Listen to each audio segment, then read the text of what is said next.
Welcome. I'm Joe Luff, and this is the Theology of Karl Marx, coming to you live from C. Robbins Clark Library at St. Mark's of Berkeley, St. Mark's Episcopal Church of Berkeley, where we are broadcasting every Sunday at 3 p.m.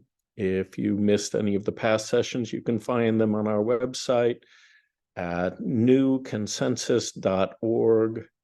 syllabus HTML. Seminars will be mastered and posted on the course website as soon after each session as I can put them together. For those who need assistance accessing the seminar, you can email me at first name, last name, josephluff@gmail.com.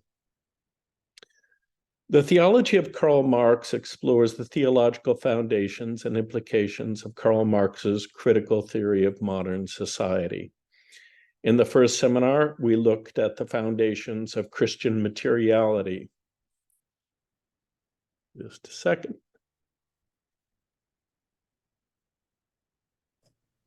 Hello, Walter. Hello, Joseph.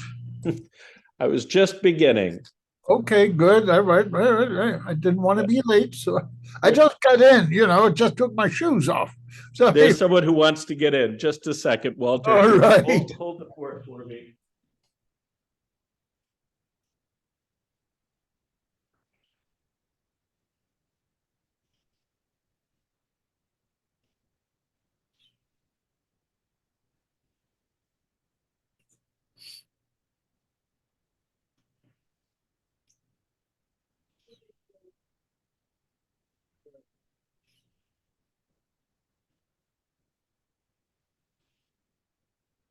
Just joined us online.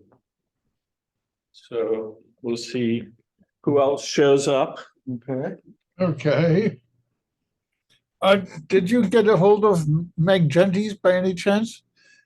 I did not get a hold of Meg. Did Meg want to join us? Well, she wants to get out of the garage. She's locked in. She did not put a ticket in. She can't get out. And we had lunch together, and afterwards she couldn't get out. So I took the bus home so not to miss the meeting. So I don't know what she said. She said she'll wait until 3 o'clock till somebody comes in and lets her out or helps her get out. Yeah, I don't have a card. That's right. That's what I thought. Yeah. Well, she did, and she forgot to put it in. I don't know what happened, except I just can't keep track of it. So, damn. Well, anyway, she's down there pining away. I don't know what she's going to do. Yeah. What can she do? Do you know anything? I don't have any ideas right now, but we should begin. Yes, we should. Okay. The Theology of Karl Marx explores the theological foundations and implications of Karl Marx's critical theory of modern society. Yeah. In the first seminar, we looked at the foundations of Christian materiality in the biblical witness and in the faith attested to in the ecumenical creeds. In the second seminar, we examined how the formation of abstract time and value in the 13th century challenged the Christianity attested to in these creeds. Last week, we showed how this shift in time and value changed how Christians experienced the Holy Mother and her divine Son. And we began, but did not finish, looking at the fate of sacred mirth under the conditions of commodity production and exchange. Today, I would like to circle back to Mikhail Bakhtin. Last week, we ran out of time. We will then explore how the thinking of four very different 16th, 17th, and 18th century writers were shaped by the form of the commodity. We begin with what might be a familiar text to some participants, Luther's Bondage of the Will. We then proceed to a less familiar text, Philipp Jakob Spener's 17th century devotional text, Pia Desideria. We conclude with two texts that might be more familiar, Francis Bacon's De Augmentis and John Locke's two treatises. Each of these texts displays a new dimension of divine violence, God's growing hostility toward the material world and toward creation. Prior to the 13th century, at least among Christians and Jews, this hostility was virtually unknown. For the Jewish community, the sacred character of creation is widely acknowledged. For Christians too, prior to the 13th century, violating creation was counted a sin of extraordinary magnitude. In the early modern and modern epochs, however, Christians increasingly took an instrumental view of creation. It was flesh, it was matter, it was nothing else. In the modern epoch, Christians became the principal agents, benefactors, and apologists for the widespread violation of God's creation.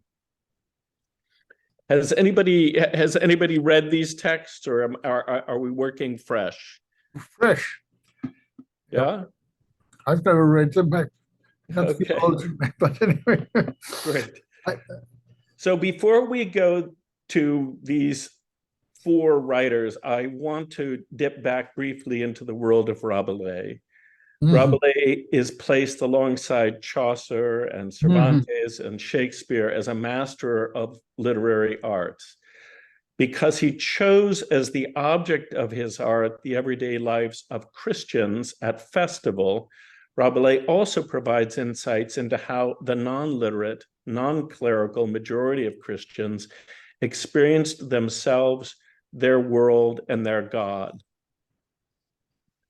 No Christian experience was subject to harsher, more unforgiving treatment at the hands of the modern Christians than their medieval counterparts during Carnival.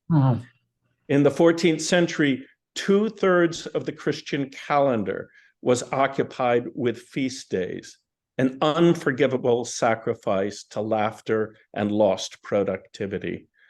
Among the first acts of Protestant princes was therefore their abolition of all feast days, including often the feast day of Christmas. But it was how Christians celebrated these holidays that earned them the greatest scorn. Carnival, notes Bakhtin, is the people's second life, organized on the basis of laughter. It is a festive life. Festivity is a peculiar quality of all comic rituals and spectacles of the Middle Ages. All these forms of Carnival were also linked externally to the feasts of the church. For a time, the people entered the utopian realm of community, freedom, equality, and abundance. Carnival celebrated temporary liberation from the prevailing truth and from the established order. It marked the suspension of all hierarchical rank, privileges, norms, and prohibitions. Carnival was the true feast of time, the feast of becoming, change, and renewal. In Rabelais, we find a characteristic logic, the peculiar logic of the inside out, à l'envers, of the turnabout, of a continual shifting from top to bottom, from front to rear, of numerous parodies and travesties, humiliations, profanations, comic crownings, and uncrownings. Here are the origins of Paschal laughter and of Christmas laughter. Rabelais introduces us to a world dominated by the material bodily principle, that is, images of the human body with its food, drink, defecation, and sexual life, which play dominant roles. The term later used to describe them is grotesque realism, which is how these images struck polite society only a century later. More importantly for us, it introduces us to the dominant themes of Christian materiality, where God's incarnation, God's becoming flesh, turns all signs upside down. Degradation and debasement of the higher do not have a formal and relative character in grotesque realism. Upward and downward have here an absolute and strictly topographical meaning. Downward is earth, upward is heaven. Earth is an element that devours, swallows up, such as the grave and the womb. And at the same time, an element of birth, of renaissance, the material breasts. The upper part is the face or the head, and the lower part is the genital organs, the belly and the buttocks. It was this Christian materiality that most offended and most upset the emerging bourgeois world, that Mary and Christ identified with this world of bodily functions, lower parts, and that they did so with full-bodied approval, laughter, hilarity, and humor. This proved to reformers totally unacceptable. But we would be mistaken to feel that sacred mirth was abolished because it was offensive. To the contrary, when value migrated from surface forms to the commodity's underlying abstract value form, it deprived surfaces of their substantive value. The connection of these surfaces to the divine world of the incarnate God was lost. Only then and no sooner did Christians' affections turn from surfaces to underlying value. Only then and no sooner did they turn their anger upon the surfaces they had once celebrated. That said, there were still traces in Martin Luther of the bodied Dominican monk, traces even of grotesque realism. And yet, as was clear in his exchange with the Venerable Erasmus, Luther had already turned the corner, and so had his readers. And I'm going to pause there to see if anybody has any comments or questions. Rabelais wrote at the same time as Shakespeare, roughly. So 15th, 16th centuries. There were people who carried copies of Gargantua to mass, but I think hiding them in a prayer book. Right. Yeah. Well, you know, and those were the literate ones. Yeah, the literate ones. Yeah. Right, because the vast majority of Christians, particularly during the times that he's portraying, had no command of language, and so he's kind of their voice. Yeah. Command of language. That's true. That's true. He introduces characters who speak many languages except French. Except for French. I wonder why. Well, he asked finally, don't you speak French? Oh, yes, I do. In fact, I'm going to turn up your volume here. All right, fine. Yeah. So, okay. No, I've read Rabelais when I was a kid, so but it's been many years now, so, but I remember I read him in French and in English, both. So I remember a few things. So that's easier for me to access than some of the other texts that you've mentioned. So, well, you might grasp the other ones then. Oh yeah. The other time I've heard of was the Music Man. Right. Music Man.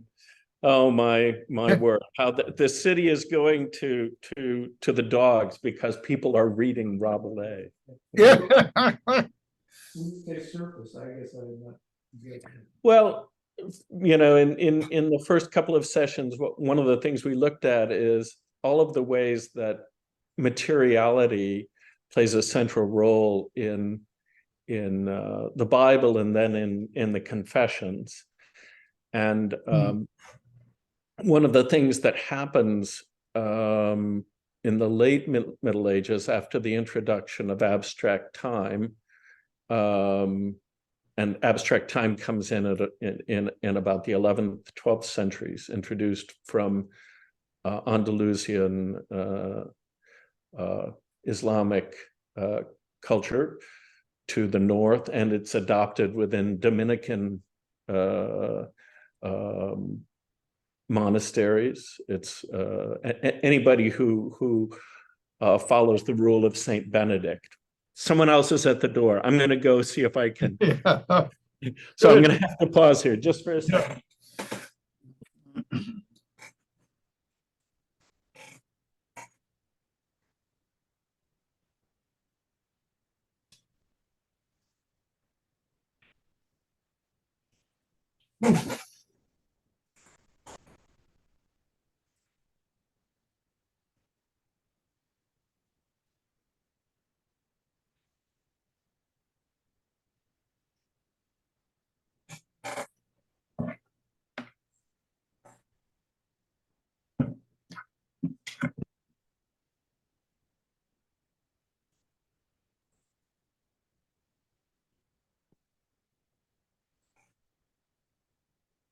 So when these monasteries adopted the escapement mechanism as the preferred mechanism for announcing times of prayer, it set up a rhythm within the countryside, even among illiterate people, of two different ways of judging time. And one was based on tides and on sunrise and sunset and seasons and the stars. And the other was abstract time of equal units. And these sort of competed for a couple of centuries with one another. But their evidence was visible in Christian iconography, where these two elements that had been together in Christendom for a long time, that is the material body and the underlying value of things, began to separate from one another. And finally, in the 14th century, in 1324, is the first documented instance when the abbot of Saint-Pierre in Ghent said, well, we can move the clock from the chapel to the workhouse, and we can measure the value of our textiles and the value of the labor in these abstract units. So before that, it had just announced times of prayer, and now it measures value. So the value is no longer in the substances out of which things are composed. The value is in the time consumed in their composition. And there's a number of sort of theological shifts that happen with that. But one of the things, according to Bakhtin, is that laughter changes. We begin to associate laughter less with the belly and with the lower parts and with this carnivalesque kind of understanding or experience, and we increasingly intellectualize or privatize laughter. It's an amazing text, Bakhtin's Rabelais, as well as Rabelais itself. Anything else? Who is Bakhtin, by the way? He's a Russian literary scholar. Ah, okay. No, Bakhtin wrote in, I think his Rabelais appeared in the 1960s. Yeah, but he did this sort of form critical analysis of Bakhtin to try to get underneath his story to a more authentic reading of medieval peasantry. And a lot of people feel that he did a pretty good job. So I'm going to turn now to Luther's bondage of the will. The pointed issue in Luther's bondage of the will is not altogether clear. Luther had hoped that Erasmus would join him and the other reformers in their break with Rome. Specifically, Luther had hoped that Erasmus would admit that human beings were powerless to obey God, that nothing they could do would win God's favor, and therefore that grace alone through faith was sufficient for their salvation, thereby separating from Rome. Instead, Erasmus had replied with his delibero arbitrio diatribe sive collatio, or freedom of the will. For it struck Erasmus that from Genesis to Revelation and all points in between, God was urging humanity to do what is right. But why give any commandments at all if obeying them was not possible and would be fruitless?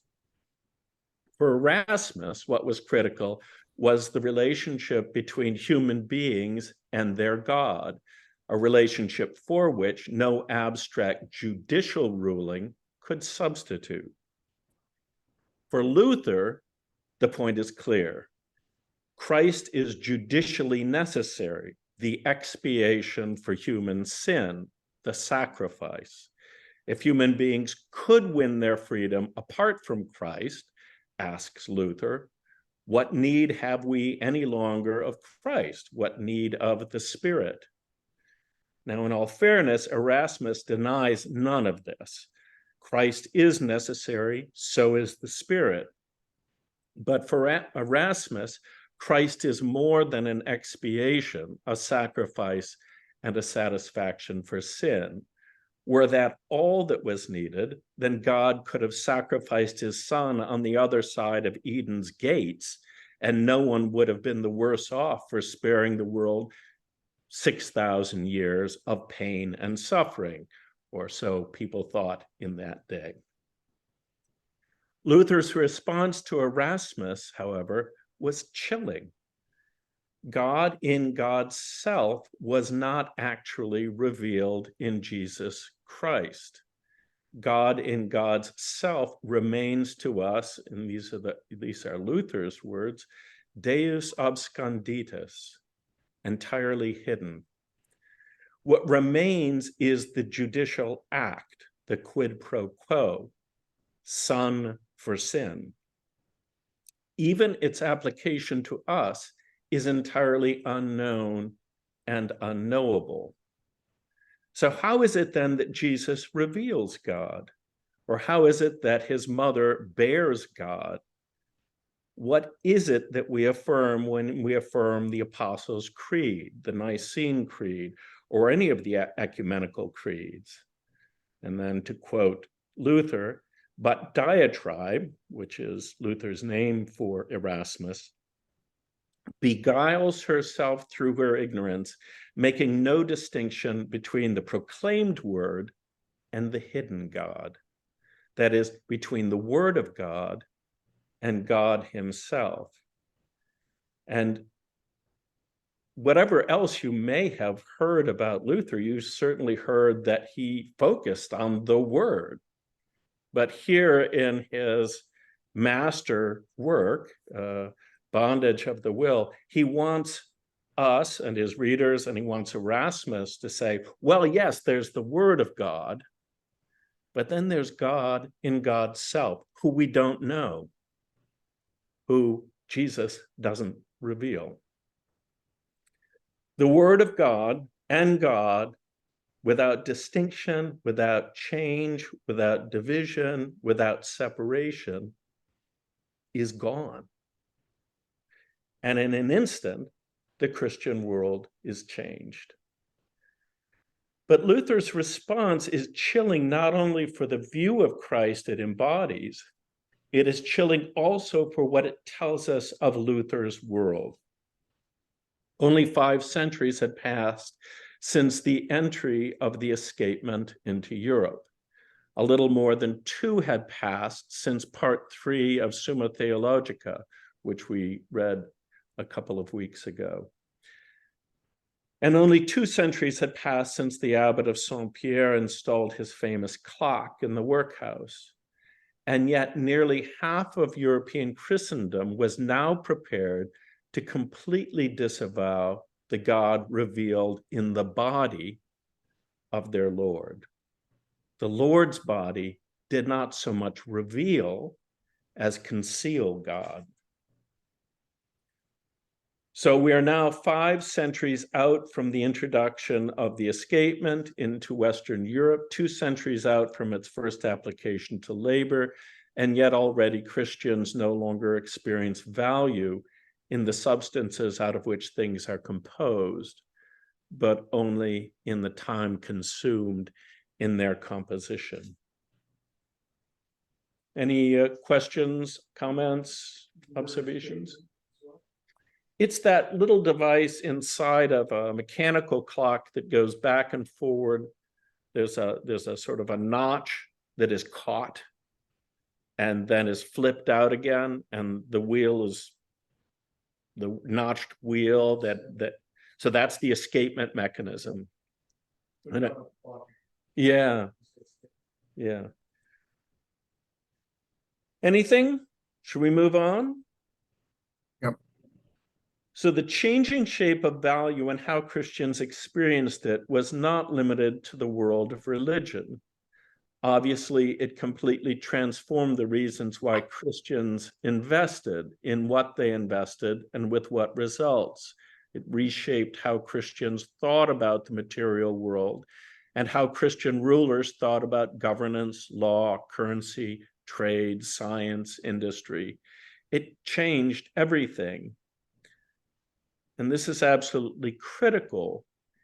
Had Christians in large numbers not played along, had they for a moment said, wait, something is terribly wrong here, it would not have happened. The Counter-Reformation, as we have seen, is no exception. Even where abstract time and value were not embraced, Christian materiality was distorted beyond recognition. To counter Belgium and England's embrace of abstract value, Spain and Portugal plundered the material wealth of the New World.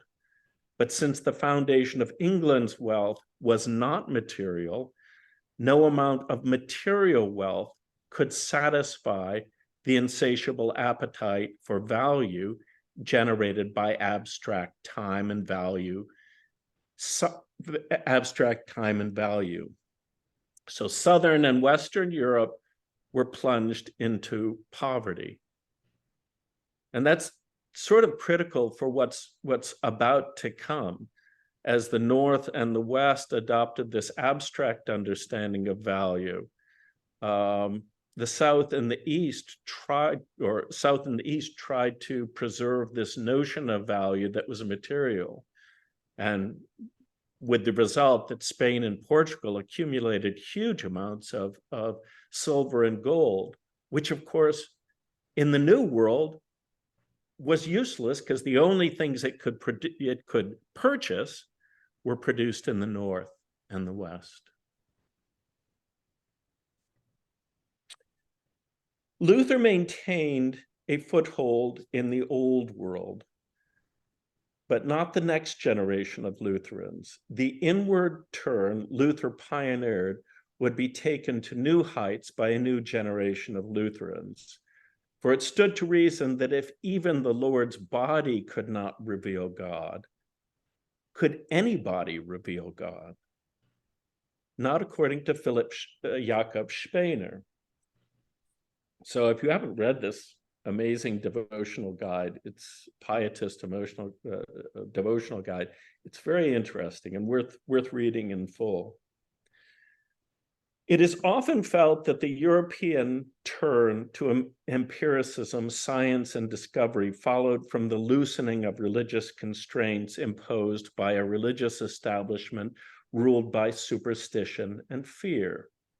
It is therefore worth reminding ourselves that witch and heretic burnings and Jewish pogroms arose only after the birth of the commodity, not before. The material world had grown increasingly unstable, which we saw in the second session a couple of weeks ago. Fear gripped a public no longer in command of their senses. It was not a new sense of scientific awareness that sent Spanish and Portuguese sailors across the Atlantic. Heightened nationalism and religious fetishism, material instability, closed the eastern passage off to Spain and Portuguese traders. So prior to this, trade was fairly fluid between the East and the West, but as nationalism grew, and with it ethno-religious nationalism,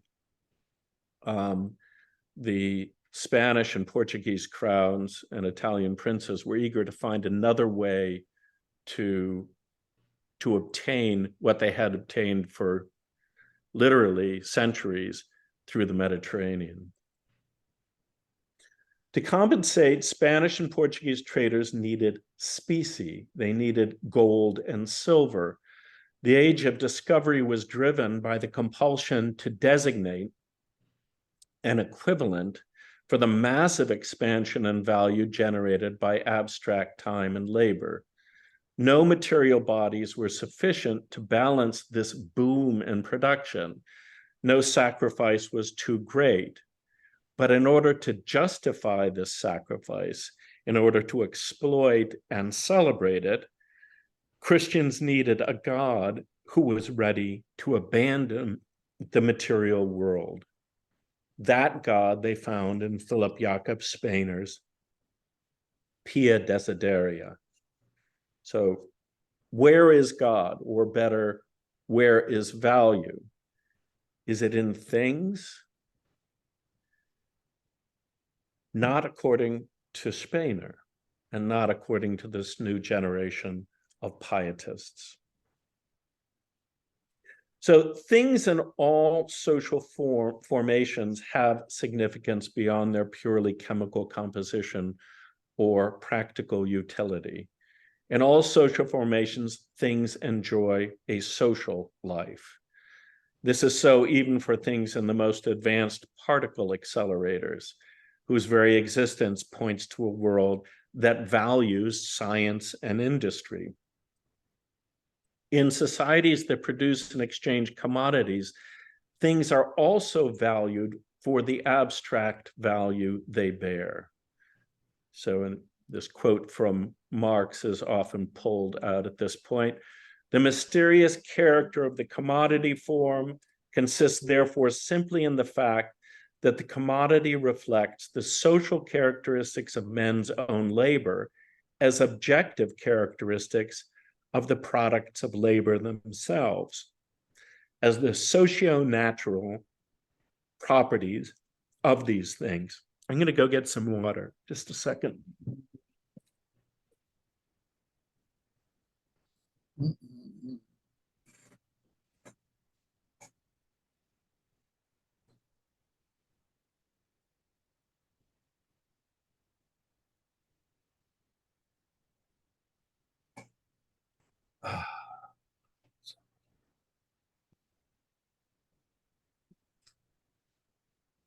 But with water. So here I always think of race, class, and gender, all three of which appear in other social formations, and not simply our own. In commodity societies, however, they take on a specific significance, not only because of product differentiation, and because product differentiation promotes market segmentation and differential valuation. In commodity societies, value is abstract, but it is also eternal. Attending a lecture by Zoom with Joel Huff, he says he hasn't seen it.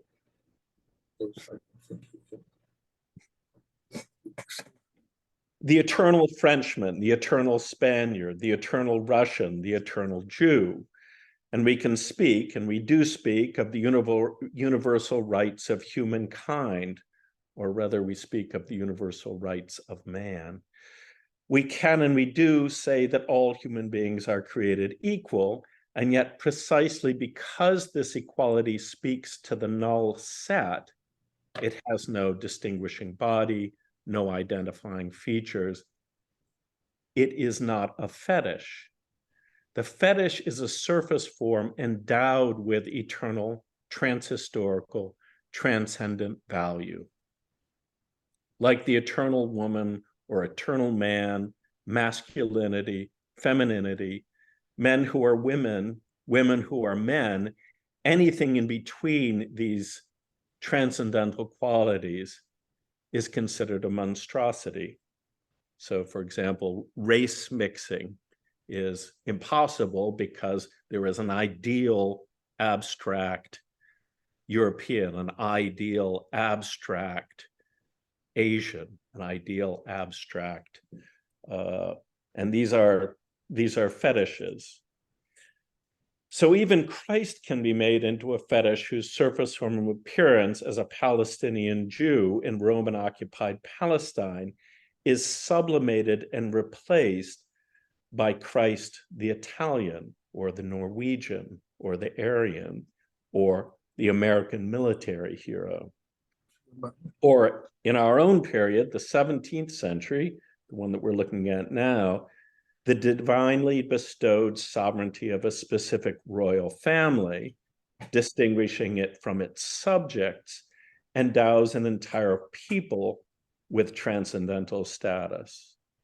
And so there's a devolution of who the sovereign is from the royal family or a set of royal families to the people. Well, who are the people? The rights of an Englishman, for example. The point is that commodity fetishism endows surfaces with universal transcendental value torn free from their substantive value. Christ, whose substantive value is attested to in the ecumenical creeds, is torn free from his social and historical specificity.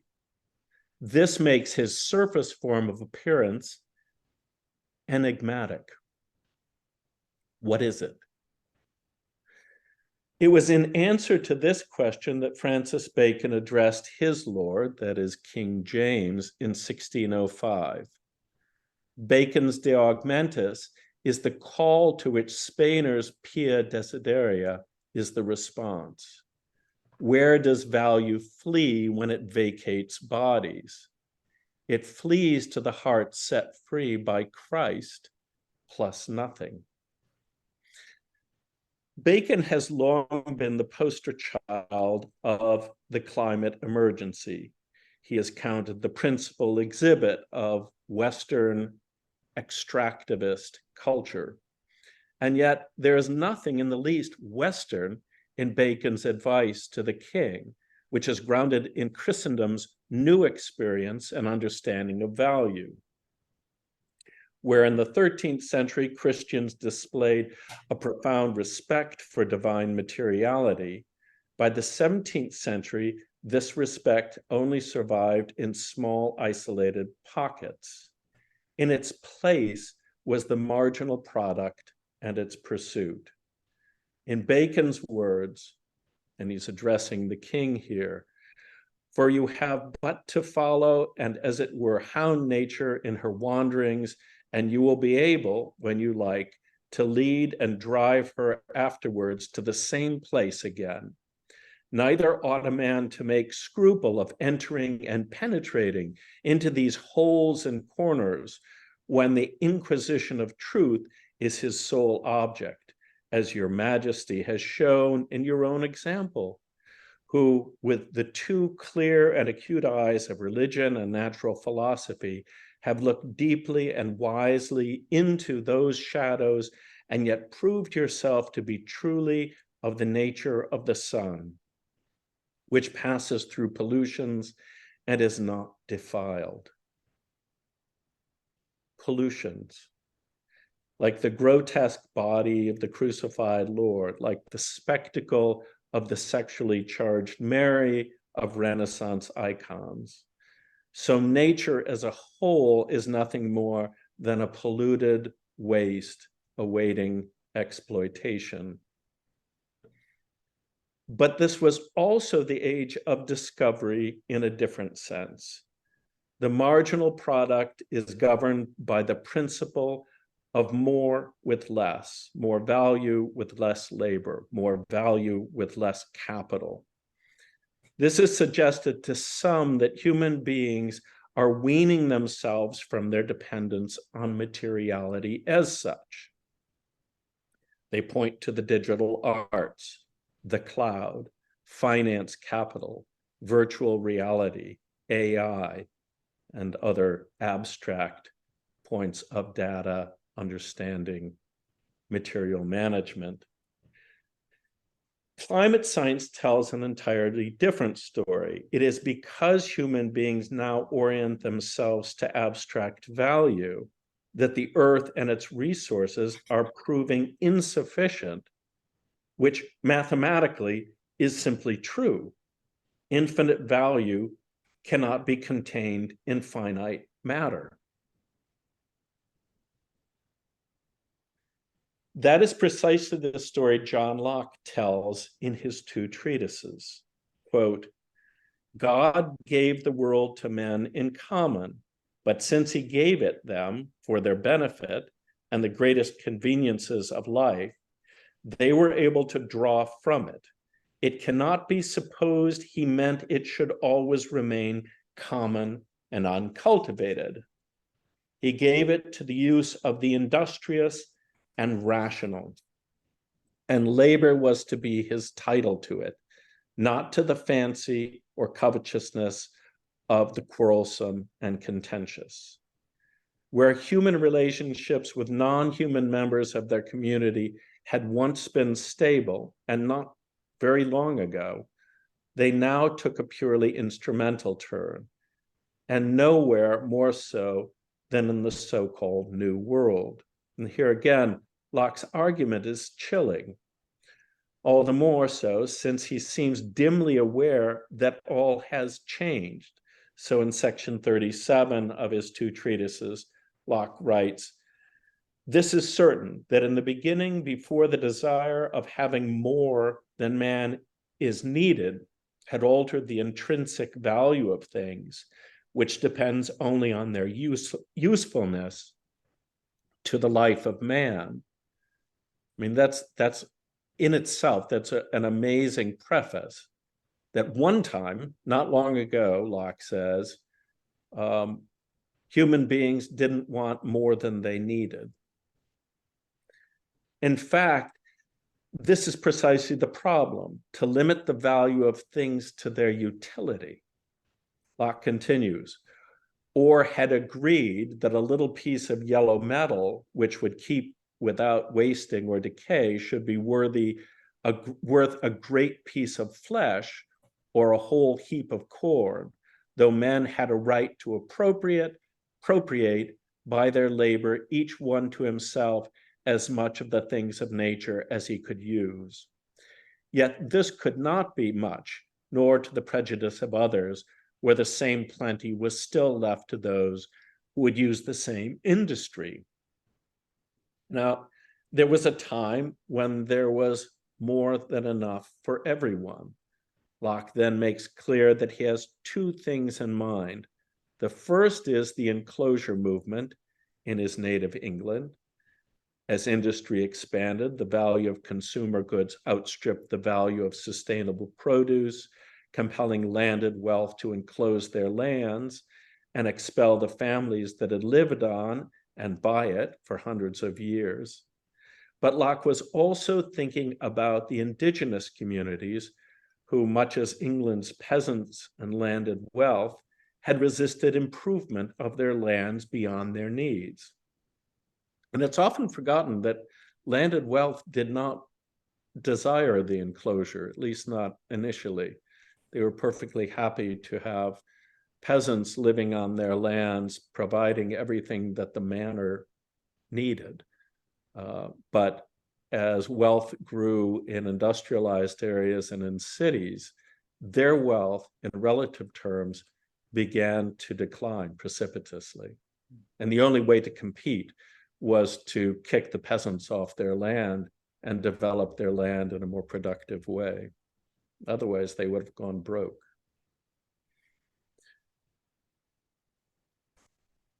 And here's Locke again. And therefore, he that encloses land and has a greater plenty of the conveniencies of life from 10 acres than he could have from 100 left to nature, may truly be said to give 90 acres to mankind.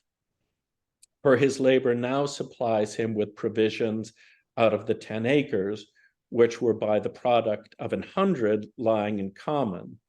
For I ask, whether in the wild woods of uncultivated waste of America, left to nature, and it has to be remembered that Locke was a big investor in this uncultivated waste of America. Left to nature, without any improvement, tillage, or husbandry, 1,000 acres yields the needy and wretched inhabitants as many inconveniences of life as 10 acres of equally fertile land do in Devonshire, where they are well cultivated. So the uncultivated waste of America, America's wretched inhabitants. But of course, the greater part of Locke's 2 treatises on government, if you've read them, were devoted to scriptural exposition, proving that along with self-government, exploitation of land and labor were already prefigured in God's divine plan for creation. Violence against nature was of a piece with violence against labor and violence against indigenous communities. At this point, the exploitation of slave labor by Christians was still in its infancy, but eventually slave labor would also almost single-handedly fuel the dramatic expansion of economic growth in the United States up to and after the Civil War. In Locke's words, the intrinsic value of things had been fundamentally altered to permit all things, human beings and non-human, to be exploited to their absolute limit.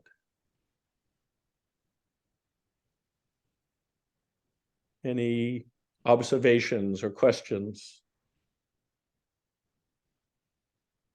I mean, for me, the interesting thing about these texts is that they indicate to me that this is not a feature of so-called Western culture or society or somehow embedded in Greek philosophy or something. It's actually very, very recent.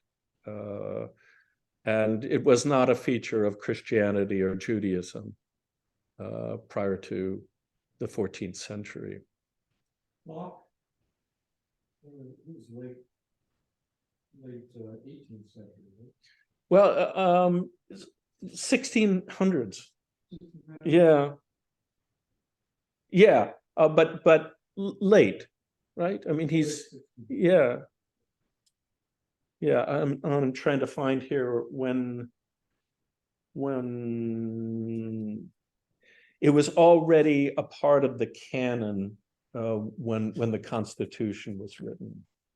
So they're already drawing upon Locke for their ideas of what good government should look like, and the revolution had not occurred. He was happy to invest in America, hoping that his investment in land and labor would give him good returns. Was he Scottish or was he English? I believe he was English, but I'm not sure there. Yeah, a lot of them were Scots, of course.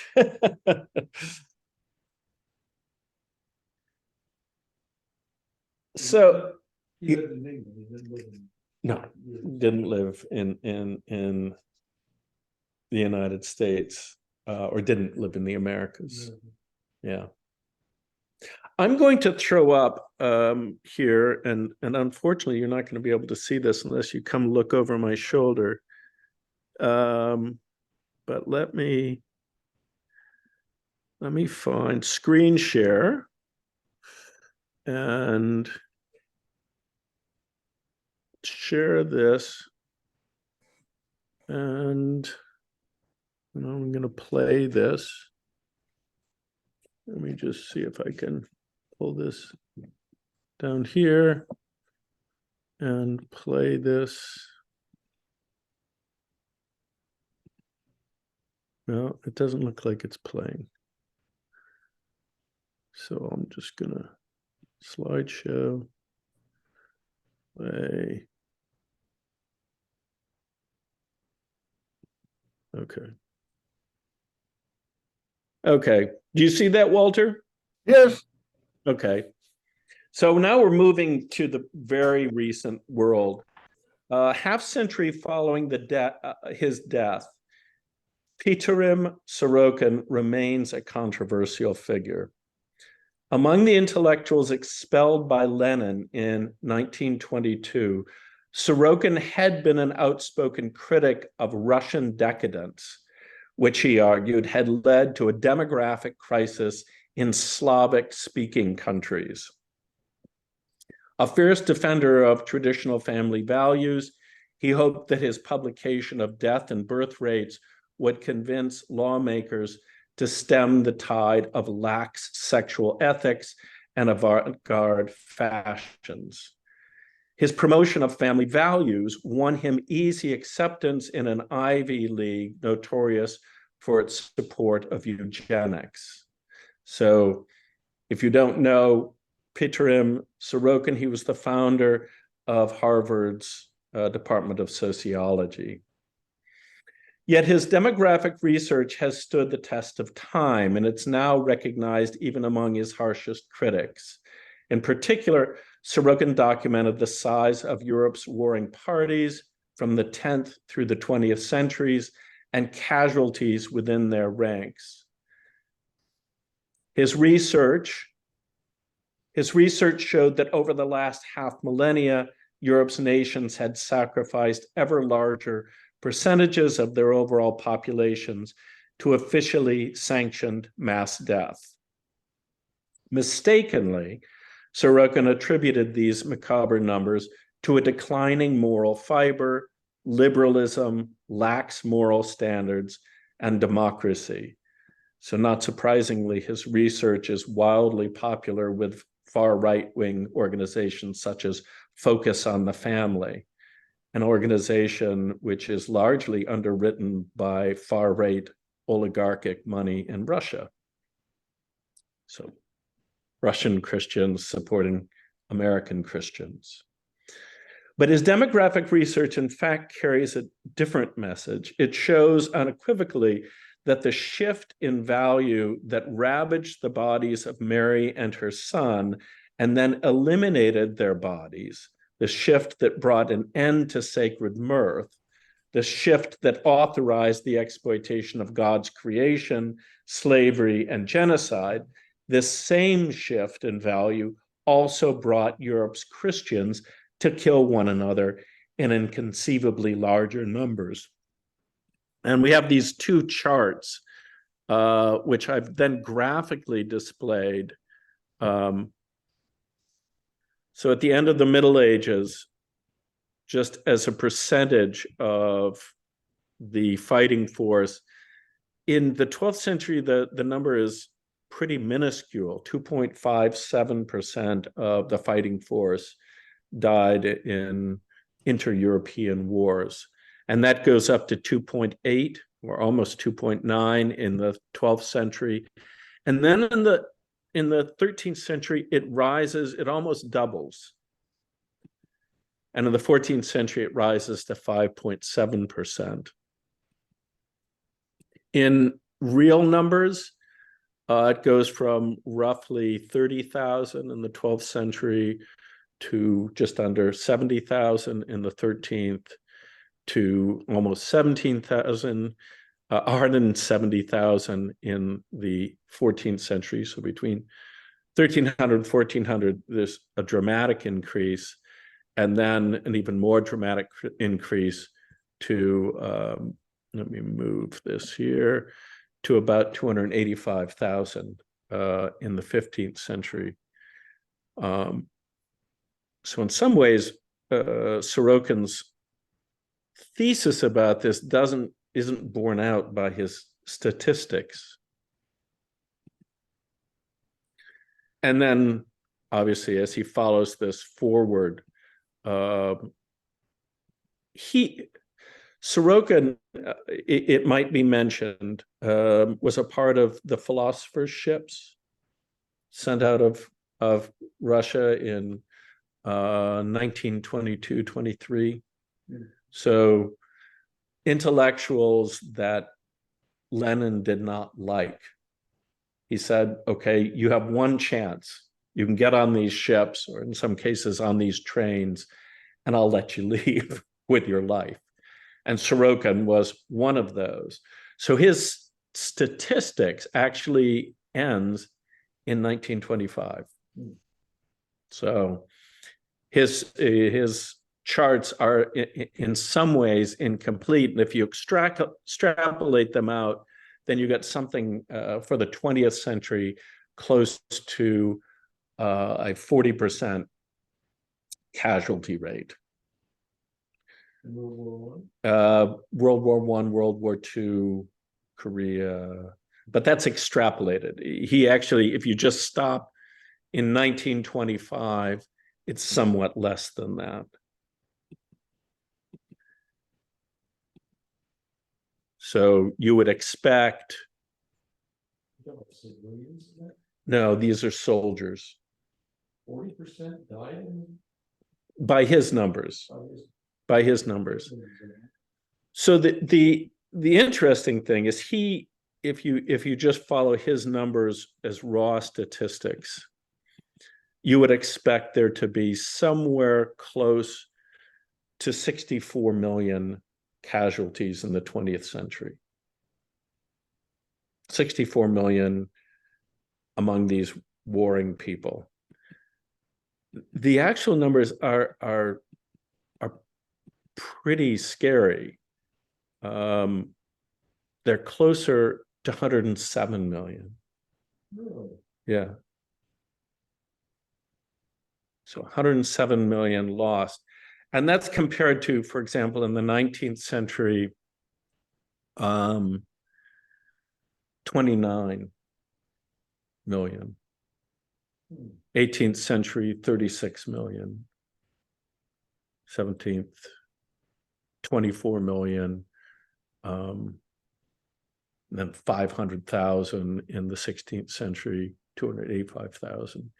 So you get, in raw numbers, you get a much higher number. The population is growing, but also the fighting force is a much larger percentage of the total population because you're mobilizing everyone. As a percent of the population, is it It's huge. Yeah. huge? Yeah, because you used to have a professional army that would, a bunch of mercenaries and then the official army, and they'd go and kill one another for a while. But the numbers up through the 17th century were pretty modest still.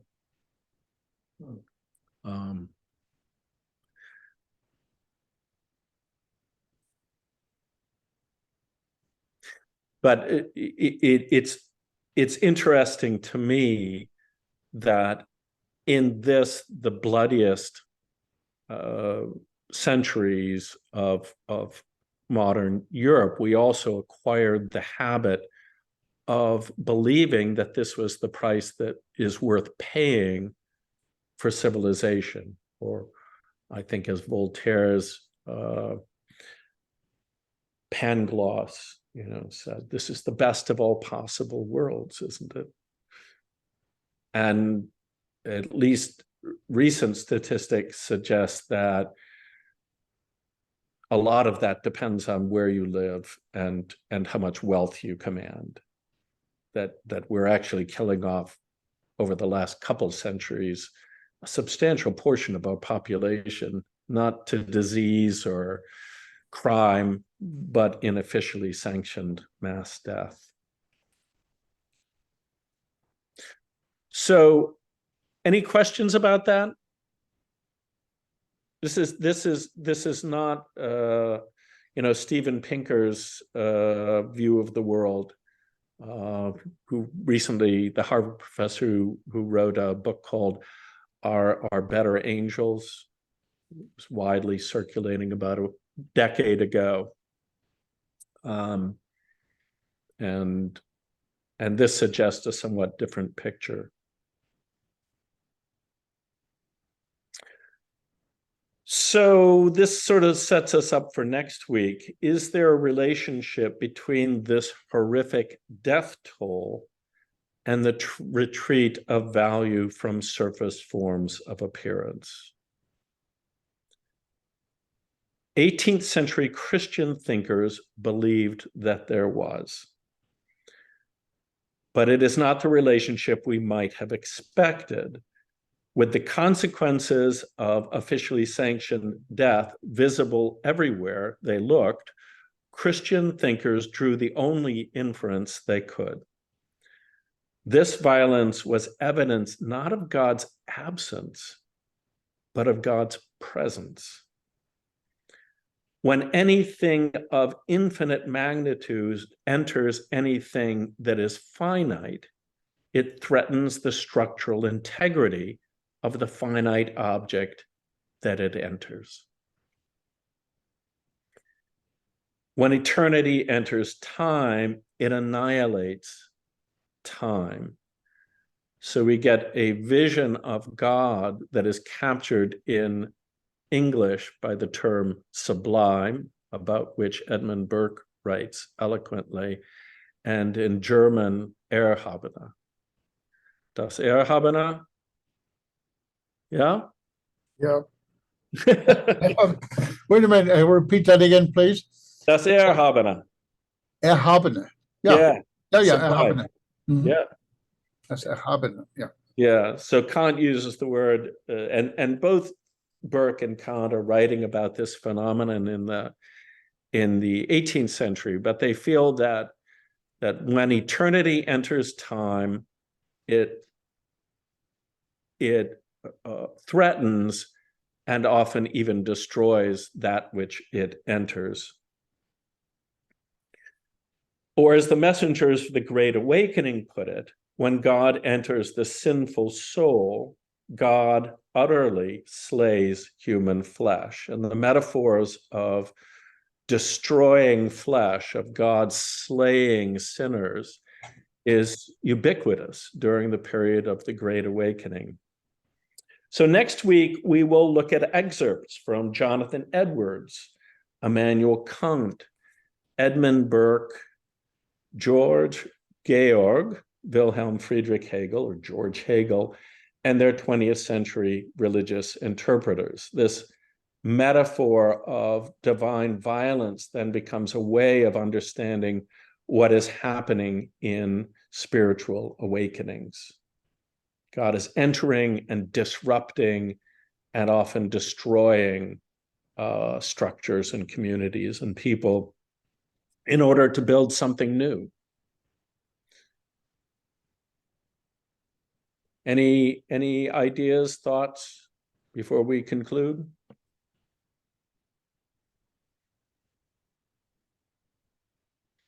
Thank you very much, Walter, for joining me.